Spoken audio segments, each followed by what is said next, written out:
a trustee to trustee rollover or a direct rollover. So what that means is your old employer is going to write a check and is going to write it to the new employer, and they're going to deposit that, and boom, bam, it's done. Your hands don't even touch the money. That easy, right? Or it can be an indirect, where your employer sends you the money, and then you have to. You don't want to do indirect because then you get into taxes and it's a whole mess. Understand it makes it easier to manage your 401k accounts rather than having multiple. So now you don't have one from when you were 8 or 19, and then one when you were 22 and just graduated and it didn't work out with them. And now you're 45 and you're trying to get all this stuff together, figure out where all your money is, and you forgot where you work. You, you don't have to do all that, right? It's all in one place, right? As far as retirement, 401k accounts, all that money's there in that one account, and you don't have to worry about it. Yo, what's goody? What's goody? Latrell in a hoodie, and welcome to another episode of the Brother Next Door podcast, where we talk about finance, personal development, and skills to get you further in life, the extra steps, and my own personal experiences. In this episode, we're talking about what to do with your 401k after you leave an employer. So after you leave that job, whether you quit, whether you get fired, whatever the case may be, there's that 401k if you've been contributing to it, of course. So if you have that account, you need to decide what you're going to do with it. And there's 4 different things you can do with it. But before we get to those 4 different things, there's some thresholds, some amount thresholds that you have to consider when it comes to making that transfer or moving that money. So understand, if that 401k account is below $1,000, right? You've been contributing, but you've been contributing a small amount, or you just got, you just getting into the industry, whatever the case may be, and you have less than $1,000 in that account, then that employer can basically kick you out of that account by either just writing a check and sending it to you, or what they could do is move that directly into a IRA account. Now, if you have between $1,000 and $7,000 in your account, then what they can do, right, same thing, is still involuntarily kick you out of that account with them and take that and roll it over into an IRA account, or they could roll it over into your new employer's retirement plan. And so take that into consideration when you have less than $7,000 in your account, in your 401k account specifically, is your employer could do that. Obviously, check with them. And let me preface this is not financial advice. I'm not a financial advisor. Do your own research, seek your own advice, seek your own professional advice.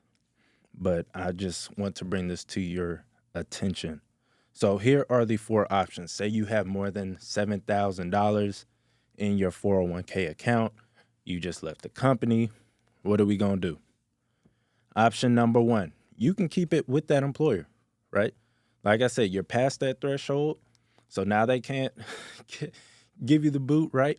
So you can keep it with that employer. But understand, with that, you're not able to contribute anymore to that account. You can still manage. You can still, move the money around, whatever the case may be, get into other investing opportunities, or, get into different ETFs within that 401k account, but you cannot contribute more to that account, right?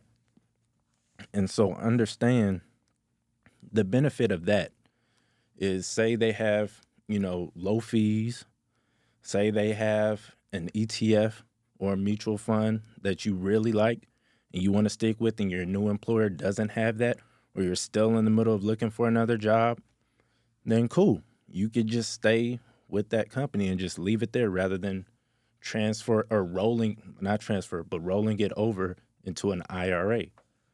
And so that's an option. Number 2, going straight into number 2, is rolling it over into an IRA account. So what you're doing with this is you're saying, hey, I want to take my Roth 401k and move it over to a Roth IRA. It has to be the same category. Or you're saying, I'm taking my traditional 401k and moving or rolling it over into a traditional IRA. And so what this is individual retirement account. So this does not require an employer. So say you go unemployed for however long, but you still want to contribute, you still got money coming in from somewhere.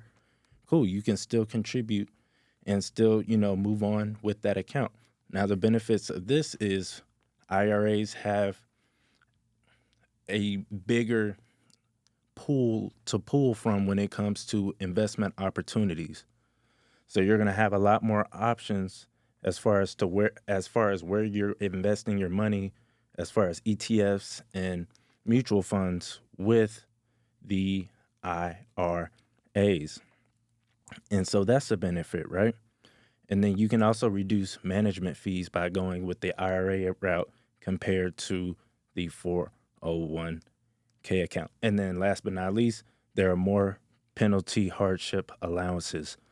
So what this means is basically you get off the hook of paying penalties for more things when you go with the IRA.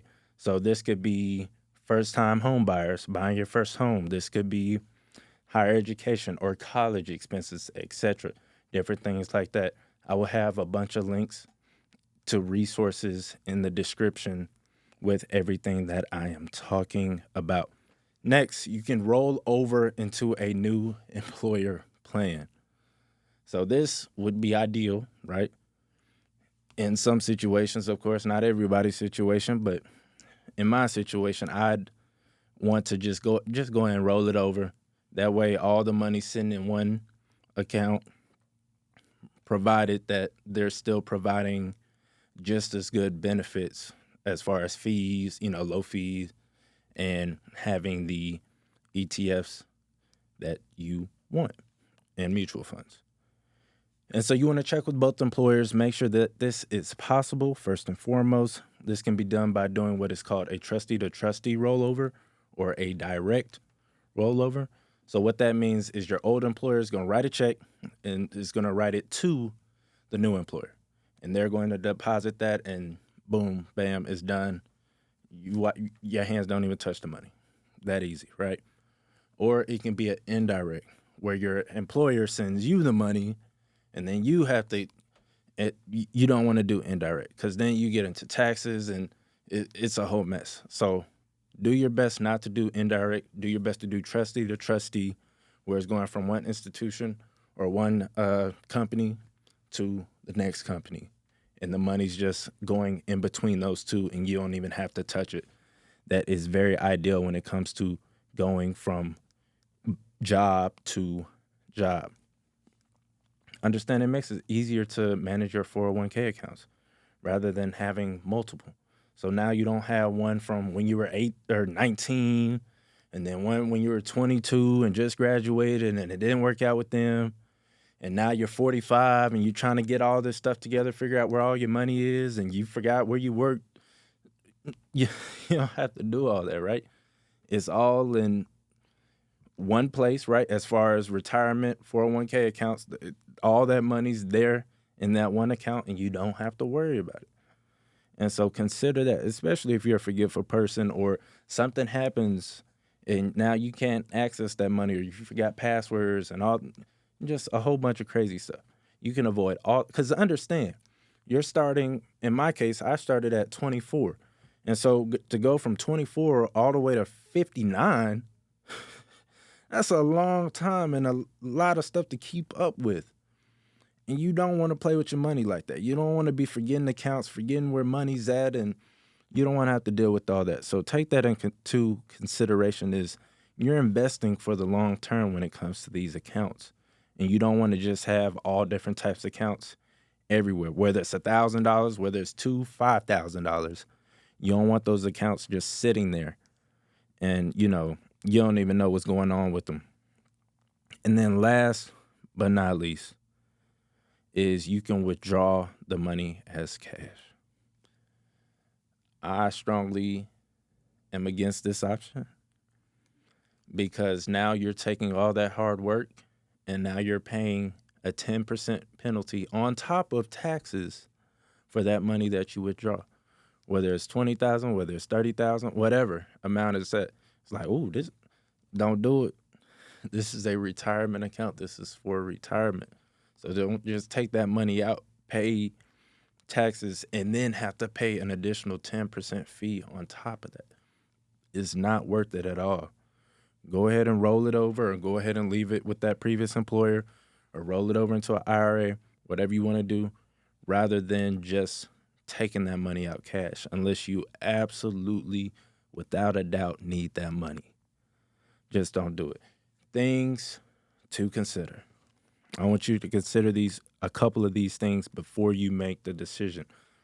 Understand, with the 401k, you can contribute up to $23,000 per year, compared to the IRA, which is only $7,000 per year if you're under the age of 50. So take that into consideration. You can contribute a lot more with the 401k than you can with the IRA. But understand, like I was saying earlier, with the IRA, you're able to get around fees with a lot more different areas of your life. Like I said, with school, with emergencies, different things like that. So take that into consideration when it comes to which account you want to use. Understand, with 401k, Roth 401ks, there's no income limit. So you can be, vice president, whatever, $500,000, $1 million a year, whatever the case may be, and you can still contribute to that account, right? Or if you go the IRA route, you're limited by your income. Take that into consideration. Understand your vesting schedule. So that's the amount that you contribute, and that's the amount your employer contributes. Some employers say, hey, we'll contribute, and then after 5 years, you own everything in that account. Some say 3 years, whatever the case may be. You have to do the research and look at your vesting schedule to figure out when all that money that's in your account is actually yours. Because if you're at the 4-year and 11-month mark, and they say it's 5 years until you can actually have all that money, you might miss out on a whole lot of money just because you got mad, or just because you couldn't, or just because you simply didn't know, right? But if you would have waited just one more month, you could have had a whole lot more money going with you into the next account, or going with you into the next job. So that's a big key. Take that into consideration. Know your vesting schedule when it comes to your 401k accounts. Understand, you can't take out loans with IRA accounts. Now, this is for emergencies. This isn't for you to go take. I mean, you can do whatever you want with it, but you shouldn't just be using it for whatever, right? You should be leaving that money in that account unless it's an absolute emergency and you have nowhere else to pull that money from. But you're able to use your 401k account as a loan to yourself, and then basically interest free, because the interest that you pay will be paid back into your account. And so I'm not going to go into any more details with that. I got a whole nother video on that you can watch after this. But you can't get loans with an IRA account. And then last but not least, accounts that fall under the Employee Recruitment Income Security Act are generally protected by creditors, bankruptcy proceedings, and civil lawsuits, aka 401k accounts.